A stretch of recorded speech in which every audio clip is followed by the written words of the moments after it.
Hello everybody, welcome back to a brand new Battlefield 1 video with me, X Specialist. Today, we're gonna have some more Battlefield 1, not sort of news, but it's more of just me talking for a few minutes just to you guys, heart to heart.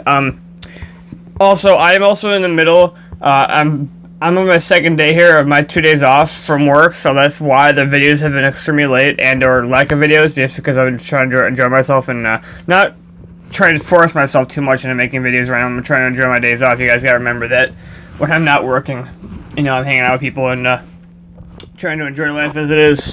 But anywho, there will be Revelations gameplay too. I played a few games last night, and due to the incredible lag and just stutter of the game, I didn't want to post it on YouTube, so I'm gonna give that a few days to try and fix itself or correct itself before I upload that.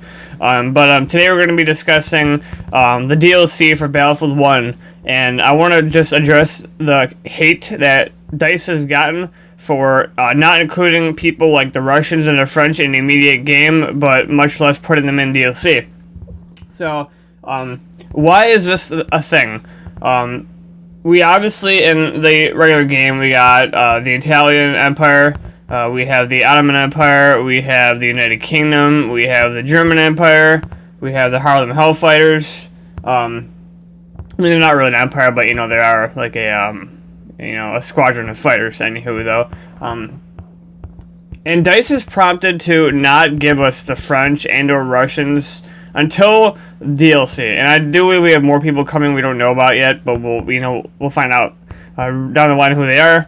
I believe the French are the second DLC and the Russians are the first one, or it's the other way around. Correct me if I'm wrong here. And so there's a reason for this, and a simple reason. And it's literally as simple as the answer is, there is so much going on in World War I at the time of making this game that there is only so much they can put into the game. You guys gotta remember that they have limits, they have a schedule, and they have a date that this game has to be finished for. And I guarantee you right now, this game at the time of this video, which is the 7th of October, at 6:20 p.m. Eastern Time. That's really incredible direct, but who cares? This game is by far done already. They're literally tweaking up the last few things because, like I said at the time of this video, this game goes on 10 hours EA access in 6 days, and then another 5 days later you get the full early enlisted. We're 11 days from the early enlisted deluxe edition launch for Xbox One. 4 days, 11 days. 11 days. That's it. 11 days left. Actually, not even 11 days because that's 10-hour access. They have 6 days left to tweak whatever they want with the BF1. But anyway, back to the talk though. So there's so much going on in World War I, and there's only so much you can put in World War I. There's only so much you can do in World War I. You can't. There's no way they're going to be able to fit all factions into the game and be able to create a lovable campaign, multiplayer experience, etc., etc. They have limits as a company. They are restricted as a company. They can only do so much as a company.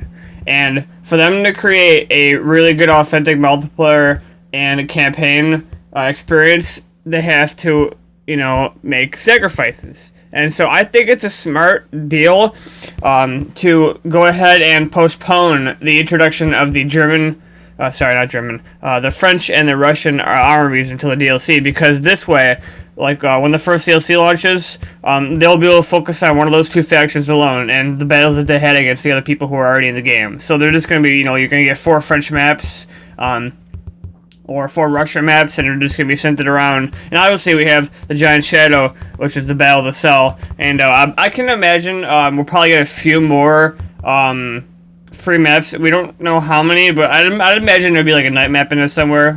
It wouldn't surprise me, knowing how DICE is. But yeah, guys, I just wanted just a short video. So ultimately, in order to give us the best in-depth look at the other factions that we won't see in the game, the best way to do it is the DLC. It tells a story through 4 maps of that faction. It gives us a look of how they struggled with the other factions, and it tells us what went on with that faction and how they went through the war. And I think that's the most successful way at this point to discover these other factions that can't be fit into the vanilla game. So I'm not sitting here prompting DICE because I'm a Battlefield player.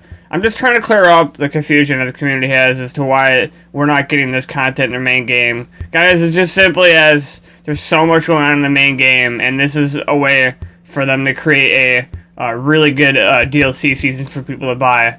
And obviously, don't forget, Premium is available right now for those who want to save $10. Yes, guys, you do save $10 buying Premium. Believe it or not, I did the math. All 3 DLCs, or all 4 DLCs bought together is like $80. Wait, no, 16. It should be like $60, something like that. And then obviously you're saving $10 for Premium while you're getting a free battle pack, soldier camos, double XP weekends, and not. People freak out when they like, oh, Premium's too expensive. Well, then you want to buy the DLCs separately and pay an extra $10, like, or don't buy them at all, and then don't bitch and complain when you don't have any new content. So that's your fault. But anyway, guys, a little bit of a rant there on BF1.